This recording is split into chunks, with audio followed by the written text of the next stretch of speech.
লিবিয়ায় মানব পাচারকারীদের হাতে জিম্মি রাজশাহীর এক যুবক। মুক্তিপণের জন্য চলছে নির্যাতন। অডিও বার্তায় বেঁচে ফেরার আকুতি জানিয়েছে ওয়াসিম। ৯ মাস আগে দালালের মাধ্যমে দেশটিতে পাড়ি জমান তিনি। স্বাস্থ্য এবং স্বাদের মধ্যে চমৎকার একটা ব্যালেন্স করে পীর প্রিমিয়াম আয়োডাইজড লবণ। মামা রে আমাকে মারি ফেলা দিছে রে মামা, আমার শরীরে শেষ করে ফেলা দিছে, আমাকে বাঁচাও মামা, ও মামা।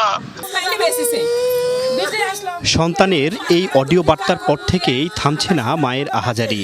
চাইছেন লিবিয়ায় জিম্মি ছেলের সন্ধান। রাজশাহীর দুর্গাপুরের সাইবার গ্রামের ওয়াসিম আলী ধার দেনা করে ৯ মাস আগে দালালদের মাধ্যমে যান লিবিয়ায়। ৩ মাস বাড়িতে টাকা পাঠান। যাওয়ার কথা ছিল ইতালিতেও। তারপর থেকে জিম্মি ওয়াসিম। দিশেহারা মা পেমেলা বিবি সহ স্বজনরা। আমি আপনার কাছে আমি একটাই অনুরোধ করতেছি, বেটার কষ্ট দেখতে পাচ্ছি না স্যার। আমার বেটা আলো দেখতে পায় না, আমার বেটা কিছু দেখতে পায় না। আমি হোটেলে কাম করি, আমার নাই পয়সা স্যার। আমি আপনার কাছে একটাই দাবি, আমার তাহলে উদ্ধার করা লাগবে। আমার বেটার এই ভিডিও দেখে স্যার আমার আর মাথা খেলতে স্যার। কোনো বাপ মায়ের ছেলে শুধু দেখে তাহলে ঠিক থাকতে পারবে স্যার। ওয়াসিমের স্বজনরা এজন্য একই এলাকার ইতালি প্রবাসী ইসমাইলকে দায়ী করেছেন। এই ইসমাইলের বিরুদ্ধে এর আগেও লিবিয়ায় জিম্মি করে মুক্তিপণ আদায়ের অভিযোগ আছে। সবকিছু বিক্রি করে এতগুলো টাকা দেওয়া হয়েছে, এখন আরো ৬ লাখ টাকা আমার বোন কোথা থেকে দিবি? আমার বোন মনে করেন বিক্রি করি ঢাকা শহরে সাহায্য করি টাকা তুলিছে, তোলা পর ৮ লাখ টাকা ওরা দিয়েছে। কইতাছে যে মামা এভাবে আমাকে ফোন করে ডাকতেছে, ইসমাইল ভাই যে টাকা টুকি লাগবো না, তুই আমার কাছে আয়, আমি ভালো খাইতেছি, তুইও ভালো খাবি, তুই আমার কাছে আয়। পরে একদিন কইতেছে যে গাড়ি দিবে, আমার গাড়ির থেকে তুলি নিয়ে যাইতেছে। আমাকেও আটকা রাখছিল আপনার 7 মাস। 7 মাস এক রুমে বন্দি করে রাখছিল, মসজিদের এক রুমে।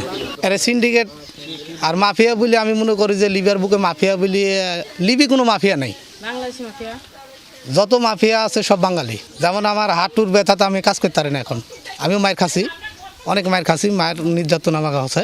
ইসমাইল ভাগের যে 7 লাখ টাকা কন্ট্রাক্ট ছিল সেটা আমার তরফ থেকে আমি দিয়েছিলাম। ওইটা বাকি যেটা হচ্ছে ওই যে ইটালি যাওয়ার পরে যদি আল্লাহ ওখানে পুষতে পারে তাহলে সেই টাকাটা হচ্ছে ও আমাকে 1 বছর কাজ করে দিবে। এ বিষয়ে যোগাযোগ করে পাওয়া যায়নি অভিযুক্তকে। জিম্মি করে নির্যাতনের অভিযোগ অস্বীকার করেছেন ইসমাইলের ভাই। 3 লক্ষ টাকা আমার কাছে দিয়েছে, এটা তো সবসময় শেয়ার খায়।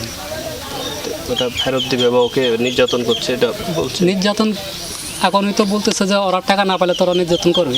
এই যে জলিল নামে উনি তো বলতেছে যে বারবার ওর কাছে ফোন দিচ্ছে মাফিয়ার কাছে, টাকা দিচ্ছে না, তখন তো কর্পোর প্রেশার করতেছে। পুলিশ বলছে এ বিষয়ে কেউ অভিযোগ করেনি।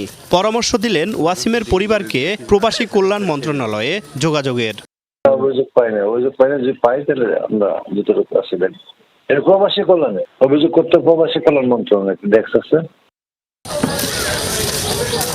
তারিক মাহমুদ, যমুনা নিউজ, রাজশাহী।